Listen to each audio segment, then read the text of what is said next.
ઓમ નમો નારાયણ. જય દ્વારકાધીશ મિત્રો. આપણે અત્યારે જઈએ છીએ કુરુક્ષેત્રમાં આપણે અંદર સિટીમાં એન્ટર થતાની સાથે જ સુંદર મજાનું સ્ટેચ્યુ આવે છે તે જોશું. આ સ્ટેચ્યુ છે ભગવાન કૃષ્ણ જે અર્જુનને ઉપદેશ આપે છે. ત્યાંથી આપણે આગળ આજે જોવા જઈશું જયરામ વિદ્યાપીઠ જે આવેલી છે બ્રહ્મકુંડની બાજુમાં. આ વિદ્યાપીઠમાં ભગવાન કૃષ્ણનું મ્યુઝિયમ તથા અર્જુન બાણસૈયામાં પોઢેલા પોતાના દાદા એટલે કે ભીષ્મ પિતામાને પાણી પીવડાવવા માટે જમીનમાં બાણ મારે છે અને એમને પાણી પીવડાવે છે. બીજા સ્ટેચ્યુમાં કર્ણ પોતાની છેલ્લી ઘડીએ ભગવાન કૃષ્ણ બ્રાહ્મણનું રૂપ લઈ અને એની પરીક્ષા કરવા આવે છે ત્યારે તે સોનાનું દાન કરે છે. એ સ્ટેચ્યુ અહીંયા સુંદર મજાનું આવેલું છે. ત્યાંથી આપણે આગળ જોશું તો રાધાજી મંદિર તથા ભગવાન કૃષ્ણનું મંદિર જ આવેલું છે તથા લક્ષ્મીનારાયણ તથા રામ લક્ષ્મણ તથા હનુમાનજીનું મંદિર આવેલું છે. એ સિવાય એક ફટકશિલા એટલે કે ફટક શિવલિંગ પણ અહીં આવેલી છે જે એ અદ્ભુત દર્શન છે. ભગવાન કૃષ્ણ, રાધાજી તથા ભગવાન હનુમાનજી મહારાજ એ સિવાય બીજા અનેક ઘણા બધા મંદિરો અહીં આવેલા છે.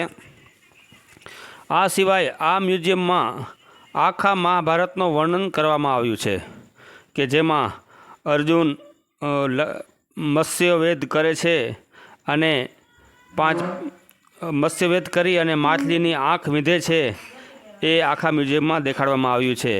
તથા ભગવાનના 24 અવતાર જે ભગવાને 24 અવતાર ધારણ કર્યા હતા એ 24 અવતાર અહીં દર્શાવવામાં આવ્યા છે. જેમાં વામન અવતાર છે. ભગવાન બલિરાજાનું કસોટી કરવા જ્યારે વામન રૂપ ધરીને જાય છે એ આખું અહીંયા દર્શાવવામાં આવેલું છે. વરાહ અવતાર છે. તથા મ્યુઝિયમમાં ભગવાન 5 પાંડવો સાથે જ્યારે જંગલમાં જાય છે એ દ્રશ્ય છે. તથા અર્જુન મત્સ્યવેદ કરી અને દ્રૌપદી સાથે લગ્ન કરે છે એ આખો મ્યુઝિયમમાં દર્શાવવામાં આવેલું છે. એ સિવાય ભગવાન કૃષ્ણ પૂતનાને મોક્ષ આપવા માટે એનું ધાવણ ધાવે છે એ સુંદર મજાનું અહીંયા દ્રશ્ય દર્શાવવામાં આવ્યું છે. એ સિવાય રણ મેદાનમાં કુરુક્ષેત્રના મેદાનમાં જ્યારે પાંડવો અને કૌરવો સામસામા આવે છે અને યુદ્ધ થાય છે તે પણ દ્રશ્ય સુંદર મજાના અહીં દર્શાવવામાં આવ્યા છે. સામસામા બંને પક્ષો છે ત્યારે ભગવાન કૃષ્ણ ગીતાનો ઉપદેશ અર્જુનને આપે છે અને કહે છે કે સામે છે તારા દુશ્મન જ છે, કોઈ સગા નથી. આવા સુંદર મૂર્તિ દ્વારા અહીં સુંદર મજાના દ્રશ્યો દર્શાવવામાં આવ્યા છે. આ બીજા એક દ્રશ્યમાં આપણે જોઈએ છીએ કે એક રાક્ષસ ભગવાન કૃષ્ણ જ્યારે બાલા રૂપમાં હોય ત્યારે તેને મારવા માટે આવે છે અને ભગવાન તેને વધ કરે છે અને એને મોક્ષ આપે છે. ભગવાન કૃષ્ણ એ એવું વચન લીધું હોય કે ત્યારે હાથમાં હથિયાર નહીં ઉપાડે, પણ ભીષ્મ પિતામાની સામે જ્યારે ભગવાન કૃષ્ણ ક્રોધે ભરાય છે અને પોતાના રથનું પૈડું કાઢી અને ચક્ર રૂપે ધારણ કરે છે એ દ્રશ્ય સુંદર મજાનું દ્રશ્ય આપણે અહીંયા જોઈ રહ્યા છીએ. એ સિવાય બીજા અનેક બધા રણ મેદાનના જે દ્રશ્ય છે તે અહીં બતાવવામાં આવ્યા છે અને સુંદર મજાનું વર્ણન અહીં કરવામાં આવ્યું છે.